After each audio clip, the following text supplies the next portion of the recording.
Uma saudação amiga para todos os amigos que nos acompanham neste programa A Luz da Fé. Estamos a fazer o nosso caminho de comentar o Catecismo da Igreja Católica e vamos, como sempre, iniciar com a oração. Então, invoquemos também sobre nós essa força viva que é o Espírito Santo, que nos anima e que nos faz ser mais fiéis ao Senhor Jesus. Em nome do Pai, do Filho e do Espírito Santo. Vinde, Espírito Santo, enchei os corações dos vossos fiéis e acenda neles o fogo do vosso amor. Enviai, Senhor, o vosso Espírito, tudo será criado, e renovareis a face da terra. Oremos. Ó Deus, que instruíste os corações dos vossos fiéis com a ajuda do Espírito Santo, fazei que apreciemos retamente todas as coisas segundo o mesmo Espírito e gozemos sempre da sua consolação, por Cristo Senhor nosso. Amém. Ave Maria, cheia de graça, o Senhor é convosco, bendita sois vós entre as mulheres, bendito é o fruto do vosso ventre, Jesus. Santa Maria, Mãe de Deus, rogai por nós, pecadores, agora e na hora da nossa morte. Amém. Em nome do Pai, do Filho e do Espírito Santo. Para aqueles que já nos acompanham semanalmente neste programa A Luz da Fé, sabem que aos poucos vamos comentando o Catecismo da Igreja Católica na versão do YouCat, esta versão para jovens, mas que pode ser e é sempre acessível a todas as idades. Se bem que, depois desta versão YouCat, tem surgido como que uma coleção de documentos para depois as várias idades. E agora já temos também o chamado YouCat para crianças. Esta versão do Catecismo da Igreja Católica para crianças, naturalmente, com uma linguagem muito mais acessível, com imagens bastante ilustrativas daquilo que é, de facto, todo o processo da nossa própria fé. Às vezes queremos oferecer uma prenda num aniversário, por altura do Natal, no fim do ano letivo, e uma oferta de um catecismo para crianças, o mesmo catecismo da Igreja Católica, mas na versão de crianças, pode ser uma grande oferta e pode redundar em grandes frutos na vida dessas crianças que se tornarão depois adolescentes, jovens e adultos. Porque desde cedo vão assimilar também a beleza da nossa fé. Não esquecendo que todas estas versões, quer o YouCat, quer de jovens, quer de crianças, é sempre baseado neste grande catecismo, embora haja outras versões mais antigas, com capa verde, esta é mais recente, mas sobretudo o conteúdo é que é o mesmo, isso é que importa, e saber que nós aqui encontramos as principais verdades da fé, comentadas ao longo dos vários séculos. E hoje mesmo iria começar, na continuação do comentário que estamos a falar sobre a Santíssima Eucaristia, por ler um texto deste mesmo catecismo, no número 1345, sobre um dos relatos da Eucaristia. Nós, desde o século II, que temos, a partir do testemunho de São Justino, mártir, um santo que nós celebramos no dia 1 de junho, e que ele, em grandes linhas, desenrola o que é que já se fazia na celebração da Eucaristia naquele tempo. E essas mesmas linhas, esses principais momentos, permaneceram até aos nossos dias, em todas as grandes famílias litúrgicas.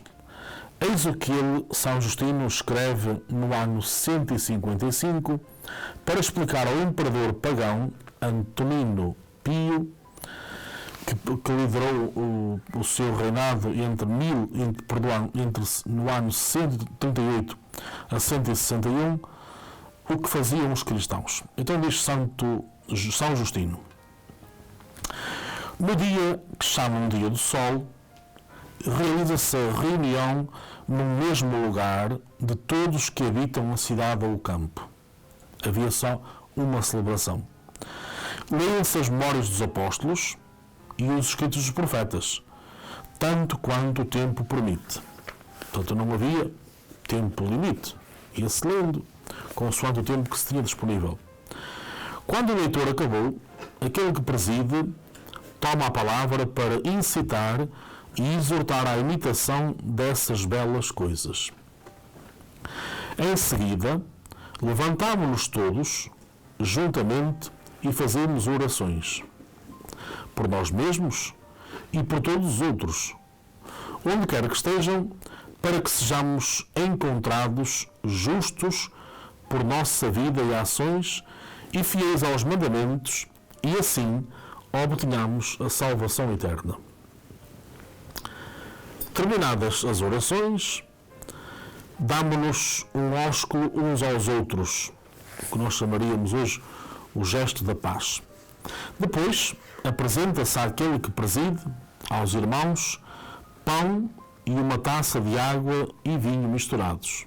Portanto, se repararmos, tivemos a liturgia da palavra, leituras dos textos dos apóstolos e dos profetas, a homilia, portanto, a exortação por parte daquele que preside. Depois as orações, que nós hoje chamaríamos a oração dos fiéis, não é? Oração por todas as intenções.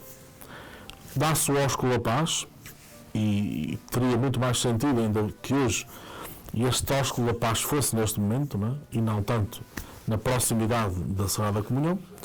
E depois inicia-se aquilo que nós hoje chamamos a liturgia eucarística, a apresentação dos dons, do pão e do vinho.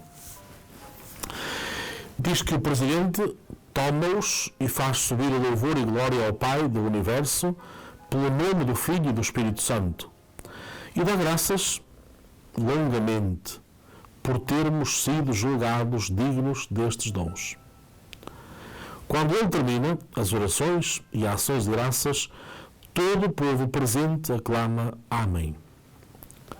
Depois daquele que preside ter feito a ação de graças e de o povo ter respondido àqueles a quem entre nós chamamos diáconos, distribuem a todos os que estão presentes pão, vinho e água, eucaristizados, e também os levam aos ausentes. Portanto, esta descrição feita por São Justino no ano 155 da nossa era cristã revela-nos a estrutura da missa, que, como podemos ver, não mudou muito até aos nossos dias, não é? A estrutura em si. Naturalmente, depois há sempre algumas pequenas alterações. Uma delas, já percebemos que o ósculo da paz é agora, enfim, em tempos de pandemia não o temos feito, mas quando era tempo normal, fazíamos antes da comunhão. Mas, de facto, o sentido original seria eles. Depois de todos se sentirem mais irmãos, mais fraternos, mais dados à paz, então é que iniciavam todos juntos a liturgia eucarística com esse grande momento de louvor, que nós chamamos hoje a oração eucarística, que naturalmente é o grande momento forte da celebração. Portanto, o cume mais alto da celebração é a liturgia eucarística, onde está presente também, começa com o prefácio, depois naturalmente a consagração, terminando com a chamada doxologia. Para quem está mais habituado a participar da Eucaristia, é o momento em que o sacerdote pega na patena, com a Sagrada Hóstia, já o corpo do Senhor, e o cálice com o sangue de Cristo, e diz: por Cristo, com Cristo, em Cristo, a vós, Deus Pai Todo-Poderoso. Portanto, este momento forte, que é o momento mais alto de uma celebração da Eucaristia, é a liturgia eucarística, onde toda a Assembleia naturalmente louva ao Senhor, sempre a partir da oração que o sacerdote preside. Sabendo que até pode haver diálogo, por exemplo, na oração eucarística 1, ou a chamada Cânon Romano, que é a oração eucarística mais antiga, onde a Assembleia é convidada a repetir várias vezes Amém. É verdade que em muitas situações, por questões de tempo, pelas sobrecargas dos padres terem muitas paróquias, raramente se reza essa oração, mas nos dias solenes, pelo menos é rezada, não é? E aí é pena que depois também nem sempre se reze bem, porque habitualmente o Amém, como é opcional, fica assim um bocadinho já posto de lado.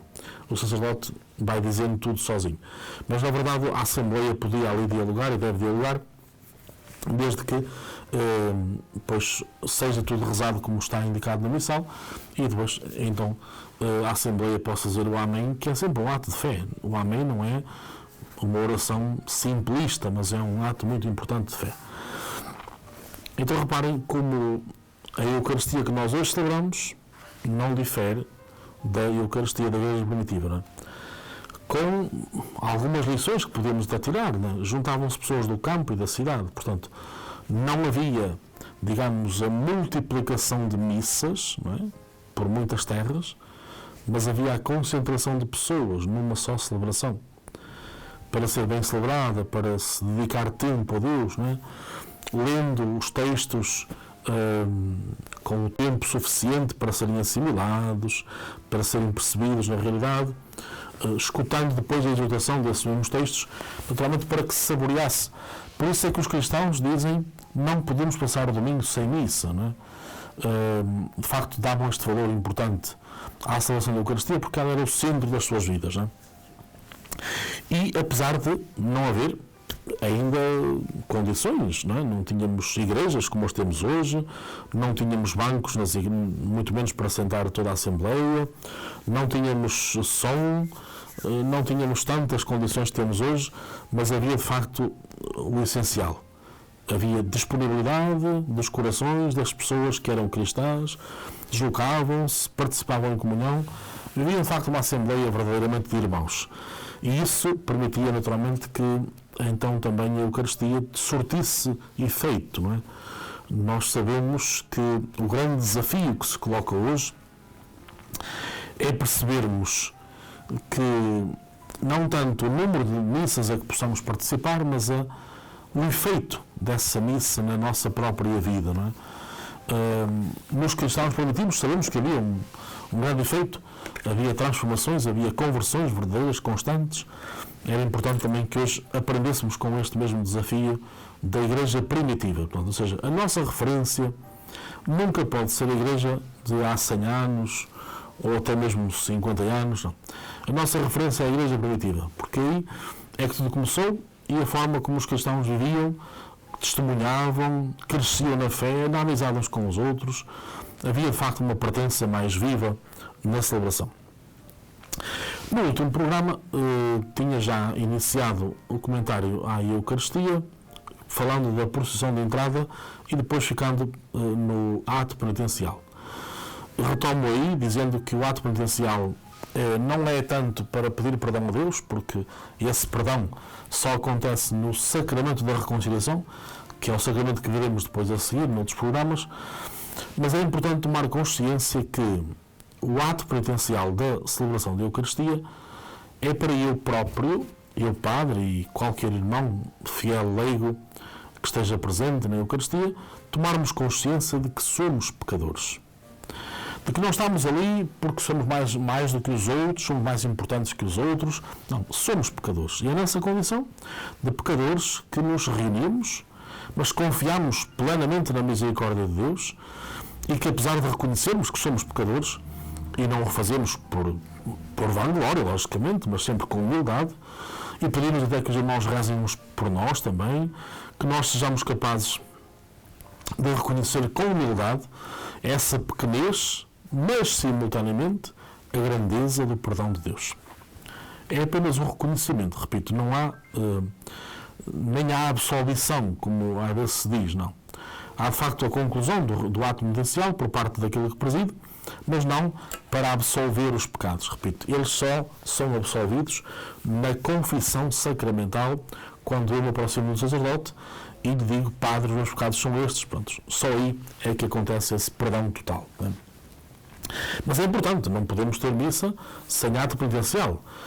Acontece uma vez por ano, que o ato penitencial não acontece no momento inicial da missa, que é na quarta-feira de cinzas, mas acontece após a homilia, com a imposição de cinzas. Não é? E pode acontecer também, uma outra vez, naturalmente, se nós fazermos uma procissão de uma igreja para outra, no princípio da Eucaristia, começamos a Eucaristia numa igreja, por exemplo, em Domingo de Ramos, isto é muito frequente, começarmos a bênção dos ramos numa igreja e seguirmos a Eucaristia para outra igreja. E essa procissão que leva de uma igreja à outra, já em si é o ato penitencial. De tal forma que quando chegamos à igreja já podemos rezar ou cantar o hino de glória, porque esse momento processional também teve, portanto, já esse caráter penitencial.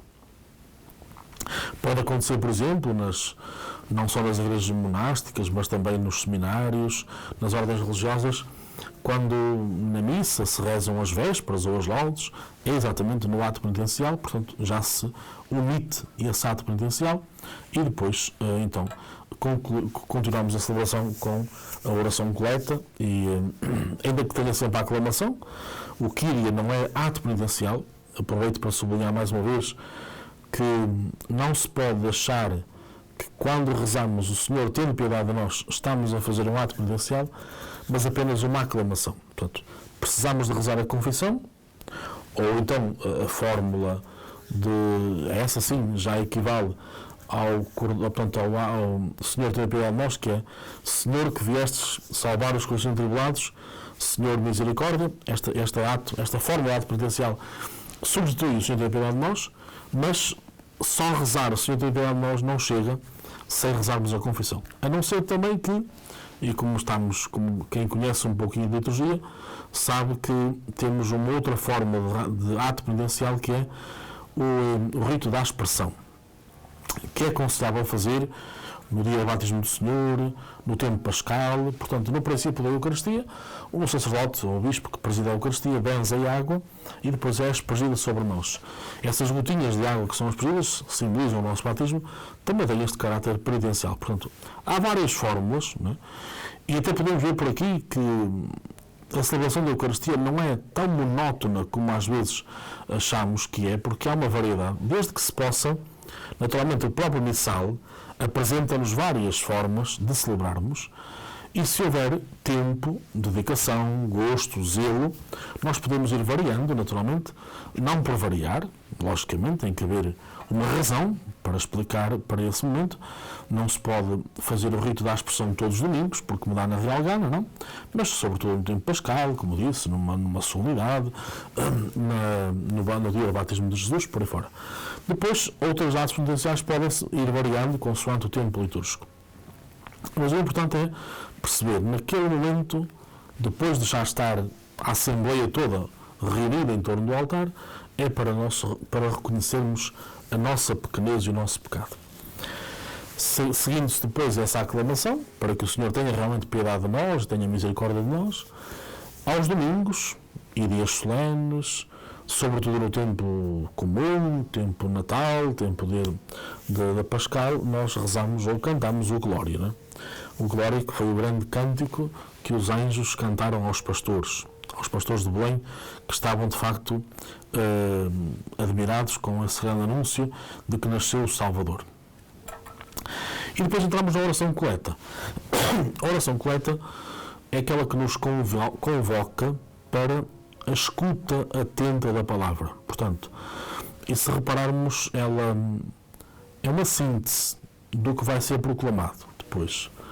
Apesar daquela oração coleta depois de servir para os 3 anos litúrgicos, né, no tempo comum, por exemplo, mas há sempre um tema que está ali bem patente entre as leituras e aquela oração.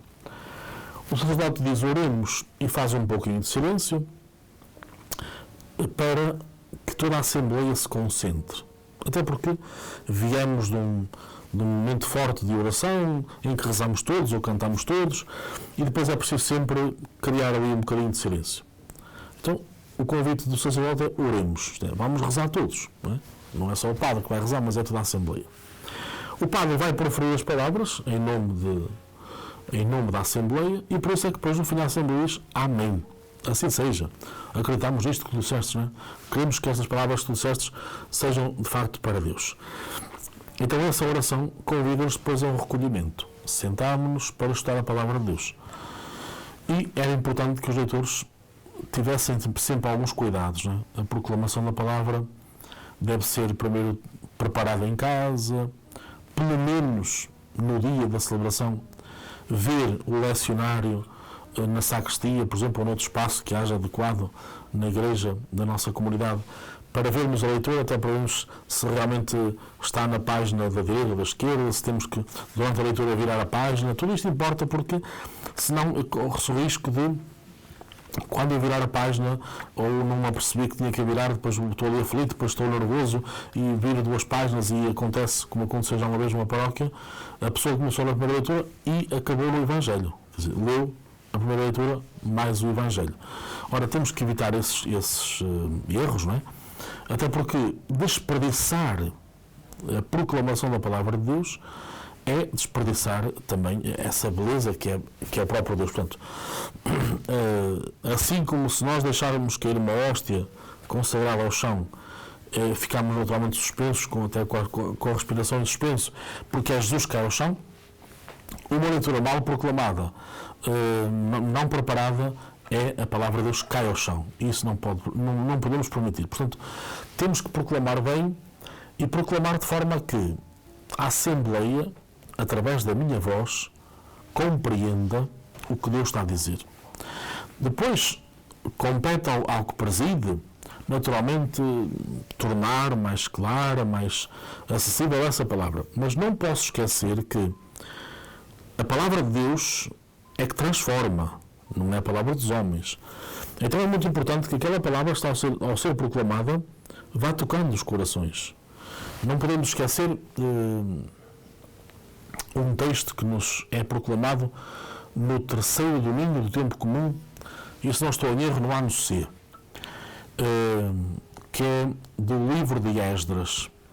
Depois de muito tempo em que o povo de Deus já não escutava a palavra de Deus, tinham sido deportados, tinha havido muitas dificuldades, e quando se juntaram, foi feito um domingo, um sábado neste caso, que era o dia dos judeus, não é?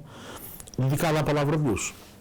Então fizeram um estrado, puseram, portanto, uma estante para a leitura da palavra e pessoas divididas por grupos de 50. Depois havia um catequista que comentava em pequenos grupos aquilo que era proclamado. Mas ia-se fazendo a proclamação durante muito tempo, não é? Até porque eles têm sempre por hábito a narração da Páscoa judaica, desde a libertação do Egito até à Terra Prometida. E diz-nos o texto que o povo chorava. Não é? Claro que choravam por 2 razões fundamentais. Primeiro, porque já há muito tempo que não conseguiam ouvir estes textos, não é? E portanto tinham saudades. Mas também porque a palavra de Deus mexia com eles. Não é? E por isso depois foram convidados a não choreis hoje, porque é dia do Senhor, ide para casa, fazer um bom almoço, comer com alegria. Mas esta gente estava ávida de escutar a palavra de Deus. Era bom que também nós hoje, mesmo tendo acessibilidade à palavra de Deus, a escutássemos como se fosse a primeira vez. O que é que o Senhor me quer dizer hoje? Não é? Então, quem proclama tem uma tarefa muito importante, que é tornar aquela palavra bem audível, bem compreensível, e quem escuta, deixar-se tocar pela novidade de Deus. Não é? Nós corremos muito o risco de, já sei isto, já percebi, já ouvi isto, não sei. E claro que nós de 3 em 3 anos ouvimos, não há dúvidas sobre isso.